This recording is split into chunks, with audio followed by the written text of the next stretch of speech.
This is Matt, and this will be a short video on how to install Disney Plus.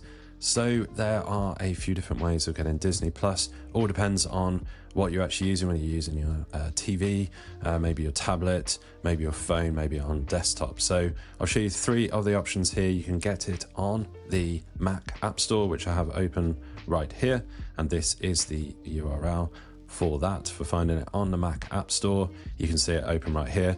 I will of course include all of these links in the video description, so you can just click on the link that you want and you'll wind up right here. You won't have to search or anything like that. Same over here on the Microsoft Store. If you want to get it on there, that is the URL. Again, that will be in the video description. And then finally, we also have it on Google Play. So you can see we can install directly here from Google Play. You will just click that button. That's the URL. And of course, all of these URLs, like I say, will be in the video description. So you can just click on that and wind up here. Hopefully you found this video useful on how to download Disney Plus. If you have, drop this video a like and subscribe to the channel for more videos just like this.